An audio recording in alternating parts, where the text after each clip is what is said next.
अस्सलामुअलैकुम। अब तक की अहम खबरों के साथ मैं हूं दरख्शां बतूल और मैं हूं ज़िशान यासीन। सबसे पहले शामिल करेंगे अब तक की हेडलाइंस। नवाज शरीफ और आसिफ जरदारी दोनों सिलेक्टेड थे। बिलावल भुट्टो को पर्ची और मरियम नवाज को बेटी होने पर पार्टियों में पोजीशन मिली। वज़ीर आज़म इमरान खान के निजी टीवी को इंटरव्यू में ताक ताक कर निशाने। कहा 2018 के इंतखाबात 2013 के मुकाबले में ज्यादा शफाफ थे। अपोजिशन को हल्के खोलने की पेशकश की लेकिन वो भाग गई। अपोजिशन का फैटिफ कानून साजी में नैब कवानीन में 34 तरामीम का मुतालबा NRO मांगना था। नवाज और जरदारी ने एक दूसरे पर मुकदमात बनाए। हमारे दौर में सिर्फ शहबाज शरीफ के केसेस सामने आए। जिसे आसिम सलीम बाजवा पर एतराज है वो नैब से रुजू करें।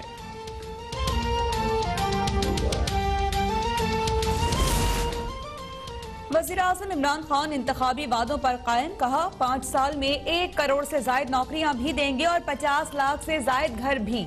जिसने भी अपनी जिंदगी में मुकाबला किया हो वो यू टर्न का मतलब समझता है। हालात के साथ साथ हिकमत अमली तब्दील की जाती है। फौज का कोई दबाव नहीं। खारिजा पॉलिसी के फैसले खुद करता हूँ। अफगानिस्तान के मामले में जो मेरा मौकिफ था आज वही पाकिस्तान की पॉलिसी है।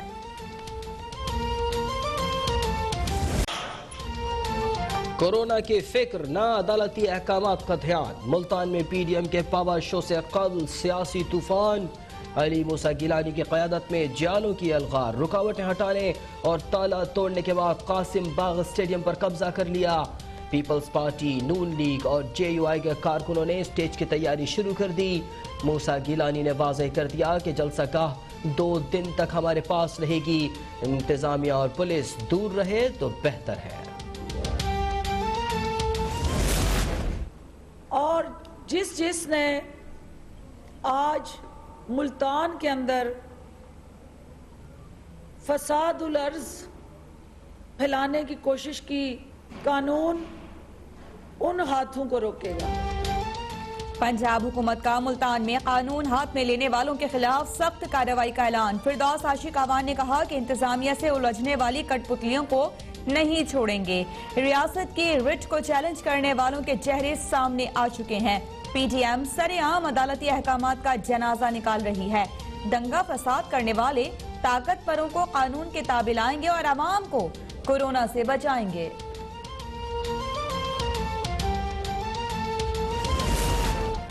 मुल्तान में जालों को कोई भी तकलीफ पहुंची तो मुल्क के कोने कोने में एहतजाज होगा। हुकूमत ने जालों के खिलाफ रियासती जबर किया तो ये जलती पर तेल के मुतरादिफ होगा। चेयरमैन पीपल्स पार्टी बिलावल भुट्टो की ललकार। कहा हुकूमत होश के नाखून ले और क्रैकडाउन करने का सोचे भी ना। चाहे कुछ भी हो जाए PP अपना यौम तासीस हर हाल में मुल्तान में मनाएगी।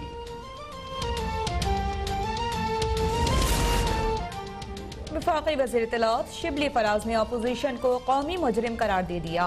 कहा कि PDM इस्लामाबाद हाई कोर्ट के फैसले पर अमल न करके लाकानूनियत दिखा रही है।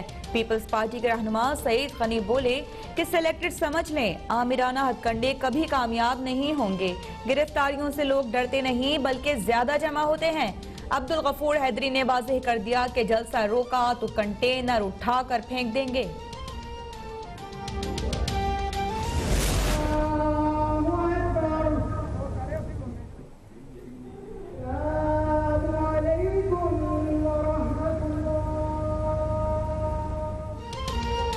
नवाज शरीफ और शहबाज शरीफ की वालिदा की रायविंड में शौहर के पहलू में तदफीन। नमाज जनाजा, नून लीग की क़यादत और कारकुनों की बड़ी तादाद में शिरकत। बेगम शमीम अख्तर का इंतकाल 22 नवंबर को लंदन में हुआ। लाहौर एयरपोर्ट पर शहबाज शरीफ की वालिदा ने एक मैयत वसूल की। सरबराह JUI फे मौलाना फजल रहमान का इजहार तासिर।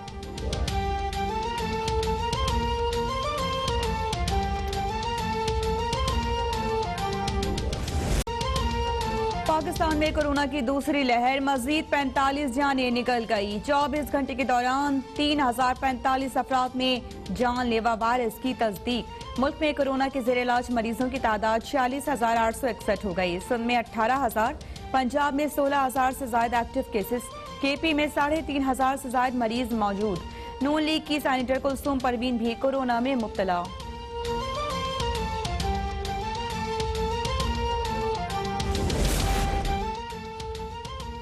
न्यूजीलैंड में पाकिस्तानी स्क्वाड का एक और मेंबर कोरोना में मुब्तला। पाकिस्तानी स्क्वाड में कोरोना से मुतासरा मेंबरान की तादाद 7 हो गई। जिन खिलाड़ियों के टेस्ट 2 मरतबा मनफी आए उनके लिए पाबंदियों में नरमी हो गई।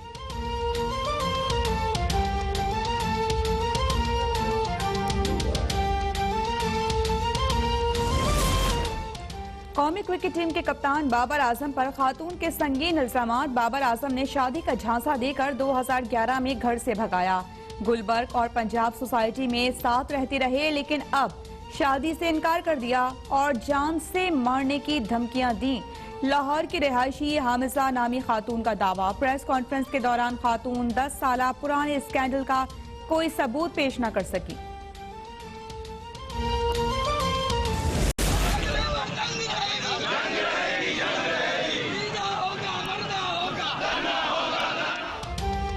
पाकिस्तान स्टील मिल्स के बरतरफ मुलाजिमीन दूसरे रोज भी सरापा एहतजाज। नेशनल हाईवे के दोनों ट्रैक्स पर ट्रैफिक मुअत्तल। गाड़ियों की लंबी कतारें। मुजाहिरीन का मुलाजमतों पर बहाली तक एहतजाज जारी रखने का ऐलान। हुकूमत की जानिब से 4000 से ज्यादा मुलाजिमीन को गुज़िश्ता रोज बरतरफ किया गया था। बरतरफी की खबर सुनकर दिल का दौरा पड़ने से इंतकाल करने वाले मुलाजिम हबीबुर रहमान की नमाज जनाजा अदा कर दी गई।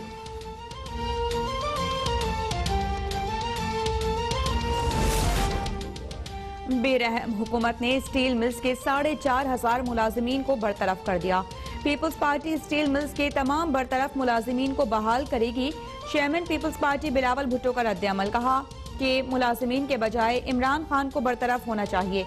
इस तारीखी सनती असासी की अराजी के मालिक अहलियान सिंध हैं। अवाम के मौशी कत्ल पर खामोश नहीं बैठेंगे। PTI को इस जुर्म में फरार नहीं होने देंगे। पाकिस्तान स्टील पीपल्स पार्टी दौर में दिवालिया हुई और नून लीग के दौर में बंद। माजी की बद इंतजामी और करप्शन की वजह से आज सख्त फैसले करना पड़े। वजीर सनत व पैदावार हम्माद अजहर का जवाब। कहा कि 9,500 में से 4,000 मुलाजिमीन को फारिग किया गया है, जिन्हें 23.5 अरब रुपए अदा किए जाएंगे। स्टील मिल्स की 1300 एकड़ जमीन लीज पर देंगे। सिंध हुकूमत ज्यादा बोली लगाए और खरीद ले।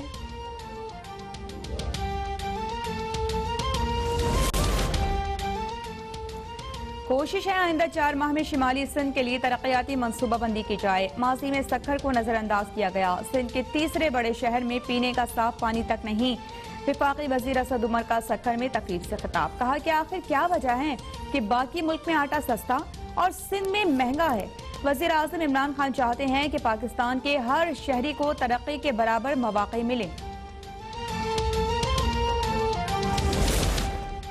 वज़ीर आला पंजाब से अरकान कौमी असम्बली सरदार मोहम्मद खान लगारी, उमर असलम खान और PTI के टिकट होल्डर अबरारुल हक की मुलाकात। उस्मान बुज़दार की मुंतखब नुमाइंदों को मसाइल हल करने की यकीन दहानी।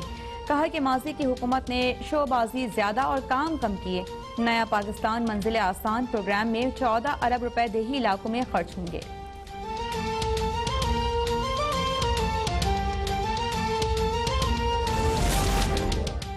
बिहाड़ी से नून लीग के साबिक MPA फराह मंसूर साथियों समेत काफ लीग में शामिल।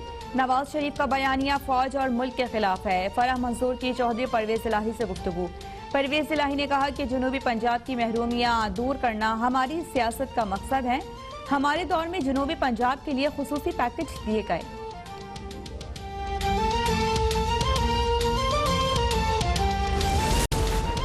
ननकाना साहब में सिख मजहब के रूहानी पेशवा बाबा गुरु नानक के 551वें जन्मदिन की तकरीबात। 600 से ज्यादा भारतीय सिख यात्री भी गुरुद्वारा जन्म स्थान पहुँच गए। कोरोना SOPs पर अमल दरामद। सिक्योरिटी के भी सख्त इंतजाम।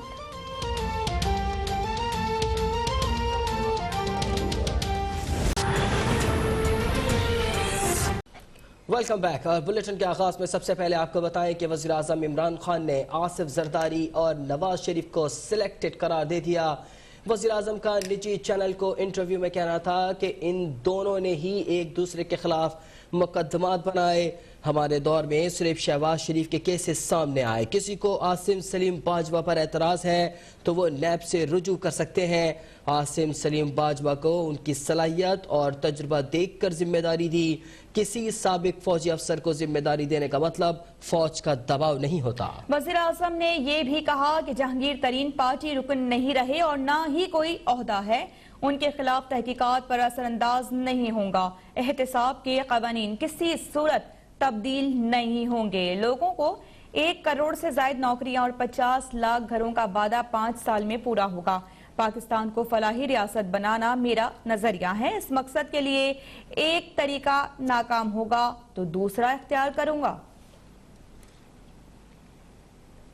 वज़ीर आज़म इमरान खान ने आसिफ जरदारी और नवाज शरीफ को सेलेक्टेड करार दे दिया और वज़ीर आज़म ने निजी टीवी चैनल को इंटरव्यू दिया और उन्होंने कहा कि इन दोनों ने ही एक दूसरे के खिलाफ मुकदमात बनाए।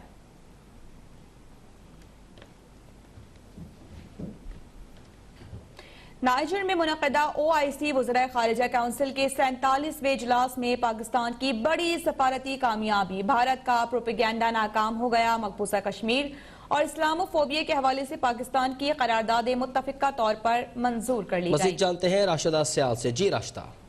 जी बिल्कुल, जम्मू और कश्मीर मसले पर पाकिस्तान की बड़ी सिफारती कामयाबी है।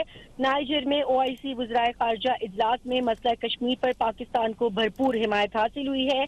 ज़राए का कहना है कि CFM जो कि काउंसिल ऑफ फॉरेन मिनिस्टर्स का बाज़ाब्ता तौर पर डिक्लेरेशन, जिसको न्यामे डिक्लेरेशन कहा जाता है, जब वो जारी होगा जम्मू और कश्मीर का, उसमें बाज़ाब्ता तौर पर जिक्र किया जाएगा। ये मैं आपको बताती चलूँ कि ज़राए का कहना है कि न्यामे डिक्लेरेशन अब से कुछ देर बाद ही जारी कर दिया जाएगा। पाकिस्तान को मकबूजा कश्मीर के ऊपर बहुत बड़ी हिमायत मिली है। वजीर खारजा शाह महमूद कुरैशी ने और सदर आज़ाद कश्मीर मसूद खान ने कश्मीरियों की भरपूर नुमाइंदगी की है। मकबूजा कश्मीर के साथ साथ इस्लामोफोबिया के हवाले से भी पाकिस्तान की करारदाद मंजूर हुई है, जबकि इस्लामी ममालिक के वज़राए खारजा का 48वां इजलास पाकिस्तान में मुनक़िद करवाए जाने का फैसला भी किया गया है। वज़ीर खारजा ने अपने खिताब में मकबूजा कश्मीर की सूरत हाल, भारत की रियासती दहशतगर्दी को उजागर किया है। वज़ीर खारजा ने अक़लियतों बिलखसूस मुसलमानों के साथ तहकीर आमेज रवैये पर भी बातचीत की है, जबकि शाह महमूद कुरैशी ने इस्लामोफोबिया के बढ़ते हुए रुझान, मसला फ़लस्तीन और अफगान अमन अमल में पाकिस्तान के मुस्बत किरदार को बिलखसूस उजागर किया है। जी, पाकिस्तान के मुस्बत किरदार को बिलखसूस उजागर किया है। राशिदा सियाल हमें अपडेट कर रही थी।